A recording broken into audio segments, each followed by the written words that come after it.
Assalamualaikum warahmatullahi wabarakatuh. Kami dari kelompok 4 yang terdiri dari saya sendiri Irma Lisdiana, Zulkarnain Muhammad, dan Angsi Pakaya. Kami akan mempresentasikan materi kelompok kami yakni manajemen waktu proyek, mata kuliah manajemen proyek yang diampu oleh Bapak Dr. Arwil Dayanto SPD MPD. Untuk itu langsung saja ke pokok bahasan yang pertama, yakni pentingnya jadwal proyek.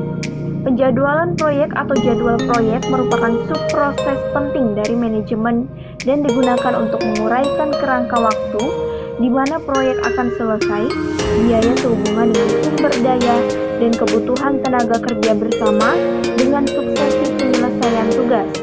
Jadwal merupakan daftar kegiatan yang akan dilaksanakan beserta urutan waktu dalam periode tertentu. Tujuannya yakni pada proses pelaksanaan proyek yang dapat diselesaikan sesuai atau lebih cepat dari rencana dengan memperhatikan batasan biaya, mutu, dan ruang lingkup proyek.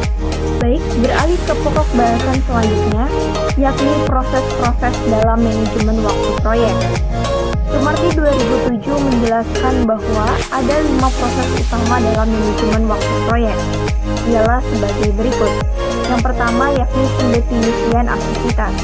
Pendefinisian aktivitas sendiri merupakan proses identifikasi task spesifik yang harus dilakukan dalam rangka mencapai seluruh tujuan dan sasaran proyek. Dalam proses ini dihasilkan pengelompokan semua aktivitas yang menjadi ruang lingkup proyek dari level tertinggi hingga level terkecil atau disebut dengan work breakdown structure. Yang kedua yakni urutan aktivitas. Pada urutan aktivitas adalah proses pengurutan aktivitas melibatkan identifikasi dan dokumentasi dari hubungan logis yang interaktif. Masing-masing aktivitas harus diurutkan secara akurat untuk mendukung pengembangan jadwal sehingga diperoleh jadwal yang realistis. Yang ketiga yakni estimasi durasi aktivitas. Estimasi durasi aktivitas adalah proses pengambilan informasi yang berkaitan dengan lingkup proyek dan sumber daya yang diperlukan untuk kemudian dilanjutkan dengan perhitungan estimasi durasi atas semua aktivitas yang dibutuhkan dalam proyek yang digunakan sebagai input dalam pengembangan jadwal. Selanjutnya yakni pengembangan jadwal. Pengembangan jadwal berarti menentukan kapan suatu aktivitas dalam proyek akan dimulai dan kapan harus selesai. Pembuatan jadwal proyek merupakan proses iterasi dari proses input yang melibatkan estimasi durasi dan biaya hingga penentuan jadwal proyek.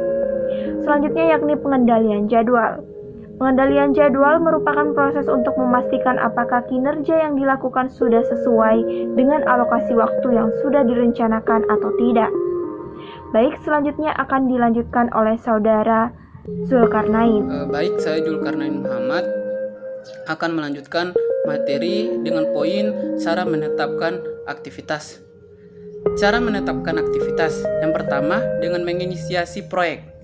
Ini merupakan fase awal dari cara menetapkan aktivitas dalam manajemen proyek, di mana dalam fase ini, project manager akan menganalisis secara luas terkait proyek tersebut dan mencari tahu apakah proyek ini layak untuk ditindaklanjuti atau tidak.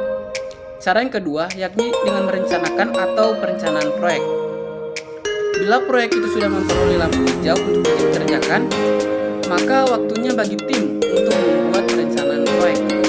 Tak hanya seputar rencana proyek saja, terkadang dalam beberapa hal seperti tujuan proyek juga yang turut disempurnakan.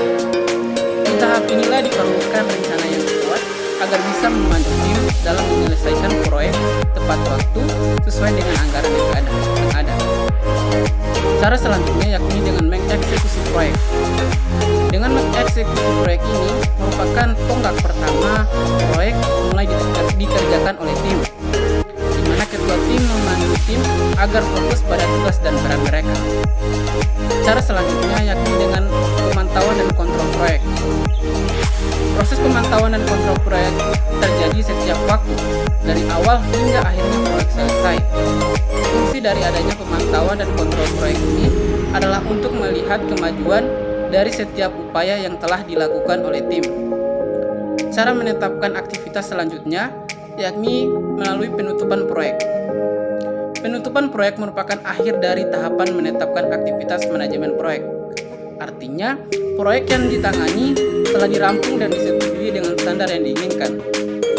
Dengan selesainya penutupan proyek ini, maka project manager akan kembali menghadapi proyek-proyek baru yang lainnya. Terima kasih. Selanjutnya saya serahkan kepada pemateri. Materi selanjutnya yaitu ketergantungan antar aktivitas. Ketergantungan antar aktivitas merupakan identifikasi dan dokumentasi keterkaitan antar aktivitas proyek, mencakup peninjauan kembali aktivitas-aktivitas yang harus dikerjakan dan menentukan ketergantungannya satu dengan yang lain. Ketergantungan antar aktivitas terjadi karena setiap aktivitas memiliki perannya masing-masing. Maka jika salah satu aktivitas tidak berjalan sesuai dengan apa yang telah ditentukan, maka aktivitas berikutnya yang telah dijadwalkan tidak bisa dilaksanakan. Selanjutnya, cara mengurutkan aktivitas. Penyusunan urutan kerja proyek yang dimaksud di sini ialah penentuan urutan aktivitas kerja untuk melaksanakan pekerjaan proyek. Urutan aktivitas diperlukan untuk menggambarkan hubungan antar berbagai aktivitas yang ada. Berikut 3 hal yang perlu diperhatikan dalam menyusun urutan aktivitas menurut Hamilton 1997, yaitu pertama, pendahuluan, yakni aktivitas sebelum atau yang mendahului aktivitas yang bersangkutan. Kedua, successor atau followers, yakni semua aktivitas sesudah atau yang terjadi setelah aktivitas yang bersangkutan. Ketiga, konkret, yaitu aktivitas-aktivitas yang dapat terjadi atau berlangsung bersama dengan aktivitas yang bersangkutan. Demikianlah presentasi dari kelompok kami.